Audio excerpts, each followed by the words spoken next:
Hello guys, sa mga oras na ito ay nagmamadali akong magluto dahil late na akong natapos sa paglalaba.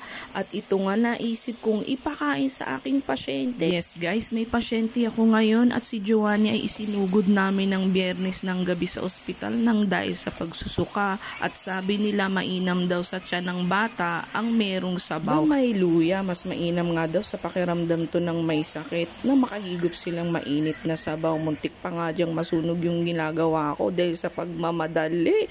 Gusto ko nga rin sana ay makakain siya ng gulay pero sabi ko sabaw na lang. Ang hirap kapag may bata tayo na may sakit sa loob ng bahay. Hayaan nyo guys, sa susunod na mga upload videos ko ay mas gagandahan ko pa. Ay dito kasi ay nagmamadali lang ako para ma-update ang aking FB. O siya, hanggang sa susunod na aking mga video. Maraming salamat sa inyong suporta at sa walang sawang panunood kahit walang kwenta. Charot. O sige guys, alam na, sa susunod na lang talaga ha. Nagmamadali na rin ako.